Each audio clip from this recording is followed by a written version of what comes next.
The Pocatello Chubbuck School District number 25 will hold trustee elections on May 16th for 3 positions. There are contests in Zone 1, 2, and 5. Zone 2, which is mostly west of the Portneuf River, the candidates are Janie Gebhardt, the incumbent, and Kurt Howard, and Idaho Lorax, Carta. To be sure of your zone, it's best to consult a map, and the Bannock County Elections Office and School District 25 have zone maps posted on their websites. Although pre-registration is now closed, Idaho voters have the opportunity to register at the polls. Remember, bring a photo ID or be prepared to sign a personal identification affidavit. The League of Women Voters is a nonpartisan political organization that encourages informed and active participation in government, works to increase understanding of major public issues, and influences public policy through education and advocacy. League helps voters learn about the candidates and issues as well as voting information. The League is a nonpartisan organization, neither supporting nor opposing candidates or political parties. Thank you.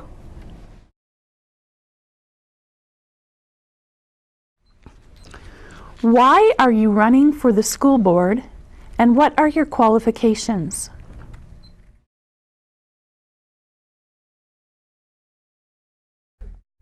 Well, I'm running for the school board because I'm trying to save lives here. Most people in this community know that's what the Lorax group or myself is about. We're here to save lives, to get compensation for people for medical, to clean up Pocatello rather than go for the buyout and it become a ghost town and a ghost university. We want to clean up the community. I came here with billions of dollars for that and to save the children, save the lives of the people in this community. This is a very unusual community of cancer materials. It's not just Pocatello, but Pocatello is where I am, and that's where my people that I help represent is here. So saving their lives is the most important. My qualifications, yes, I'm a scientist in multiple areas. Am I an educator? Yes, I'm an educator. I'm a specialist in what you call project learning. And of course, this is going to be one big project to clean up Pocatello, and who else to have but an expert in project learning and how to even bring this into the schools like other places I've given talks to people, integrating environmental problems that they have in their own communities, how to integrate it into the curriculum.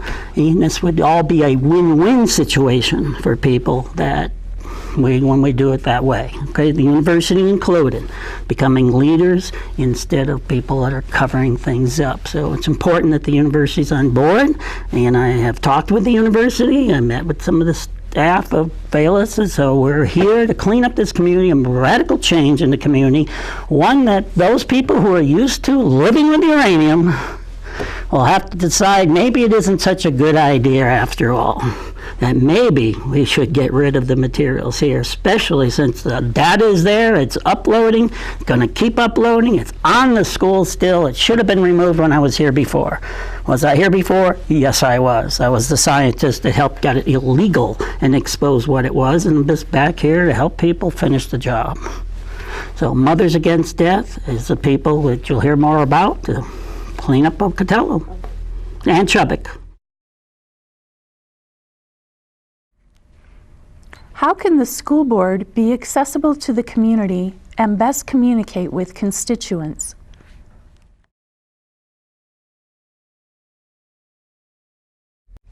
Now, it's like any board. Boards usually aren't that accessible. That's why sometimes it takes people who have at least the time. You know, it's not a money issue because you're not paid anything to run for the school board. It's commitment and caring, and we need more caring people. But sometimes, like any board of directors, somebody's got their fingers in it for other reasons. You know, somebody makes a buck somewhere, and that's a shame. When we go have bond elections that cost, what, $80,000 to run, and we spend $30 per vote to get people to do a bond. We got to look at how you spend money in a community. And believe me, I operate very simply with a low bunch of money. That's why I'm an expert if people who want me to come in who have very little money to spend. And I'm what you call a recycler, or one that's problem solver for how do you want to make the program work. And it's usually project learning, of course. I'll always go back to project learning because it's the most efficient way to learn and the most substantial way to learn, and a broad base. And of course, we have a school here. It's not part of the school district, so you'll learn more about that. Does School District 25 have sufficient funds to excel in its mission? And if not, how can the school board ensure sufficient funds are available? Funding is all how you're spending the money. I've worked at places, people brought me in as special education projects, and they'd be alternate schools even, or, you know, different, you know, what you call community schools, like our community school here. Project learning school, again, I guess I'm mentioning that now. But basically, I've seen school boards get rid of all the people they don't want, the kids and stuff, because they want to look good, send them to some alternate school.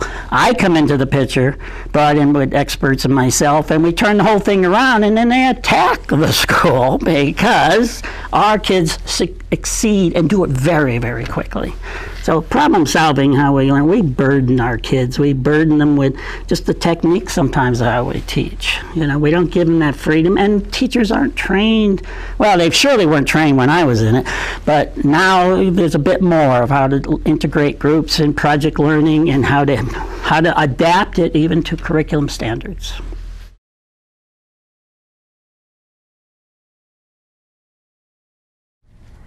What is the #1 challenge facing the district today?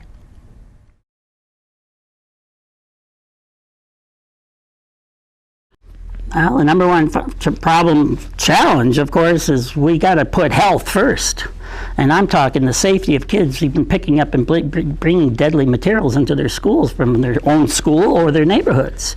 I am behind in the writer of the nuclear-free school zone, which has nothing to do with INL. It has just to do with another corporation, FMC Corporation, bringing problems to our community in the past and getting it resolved. So these kids aren't playing in it, aren't bringing it in there. That should be the highest priority above anything, is their health and well-being for their future. There is no future if they end up with rare cancers, what this stuff does, or the mental problems it causes from Lead's disease. I mean, it's heavy metal poisoning. You know, we have that vehicle. The safe time is mostly through the winter. Great year this year for the wet, long winter, but it finally dries out and it gets airborne, and that's a problem. So what are we going to do? We got to work the whole thing together, make it into part of the learning experience here. What issues does the district need to address in its academic program and offerings, or what changes could it make? Well, I guess I'm always going to go back to my expertise area of what works, which is project learning. You know, student-centered materials, student-centered projects, and I always used to tell people, what do you remember about your school experience? And they often would say, our project. Well, anybody who did a project, they remember that. They maybe remember a teacher, but not necessarily what much they did unless they did a project, because that let the kid go or the child go to do something to explore themselves, and everything they needed to do that project would have been quite extensive and across a lot of ranges of disciplines. So it's interdisciplinary. Project learning is interdisciplinary. I teach chemistry from the reverse. I say, let's start with the unknown, not something you do at the end, because all the learning to discover what this is just amazing how it occupies the brain for a learning experience. And that's what we need to do more in that kind of curricular things, which I'm willing to give those kinds of direction in our school district to schools. What can the district do to ensure that students who graduate are ready for post-secondary education or careers? Students, careers, you know, it's the name of the game, who wants them. There's a lot of people who just want them to go to the next level so somebody can count the dollars, count the bodies. We're not actually we're not meeting the goal of them, we're meeting the goal of some institution. Now, I'm glad ISU is trying to look at, you know, advanced learning so they can get in there, but that's a very expensive road to go to get in there. You had it free. I myself didn't finish high school. I went right to college, okay? So basically, that was the best thing to deal with me. I'd probably been a problem kid in a school. And so we need to address those kinds of issues. You know, you can go a long way with little money, you really can. But you're bought into a system right now, you need to reevaluate and change that down and actually teach some skills, if they don't have them, of how to integrate that more in that type of learning so they can go to universities. Otherwise, I say, go to another country, learn a language, and go for free.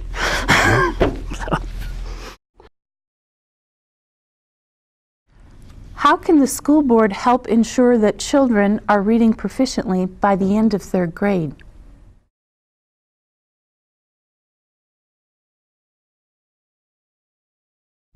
Well, there's another one of my expertise areas, linguistics.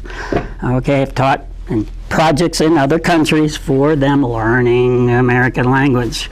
American language is a difficult language. It's the worst language in the world to learn. And anybody's trying to learn it knows it, because they're looking for rules. They're looking for things that had patterns, like, hey, excuse me, Dr. Seuss, okay? His approach in phonics, Webster even had rules, but, you know, it seems like all rules went out the door, yet other countries have standards. They have academies before words get formally into a language, because we need to teach kids, not make it difficult, more difficult to them. So obviously, language has to be readdressed, too, of how we approach it. We have to actually look at the problems of our language and address that and how to do it. So, yes, I did a piece called Global Speak, and teaching other people how to do language quickly. I brought Dr. Seuss to China. I have that fame.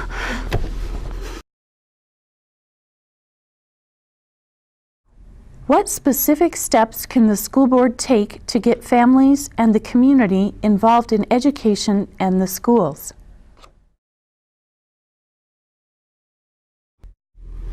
Well, again, I will bring that down to what they're doing in the school. A lot of parents are afraid, it's all math and I didn't take much of that, or I didn't take much of this.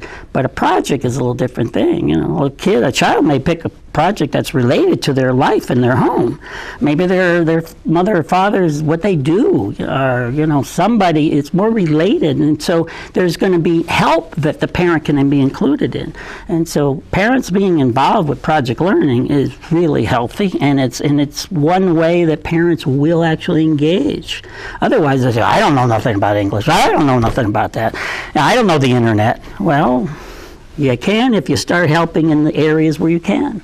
So if it's broad enough, you get the parents involved. And that's, of course, going to them and bringing them in. I know it's hard for a lot of parents, don't have the time. But the kids bring these projects all the way into the home. Say, this is my project. They're excited. And they see it. And, hey, if you're a parent, you're going to help them.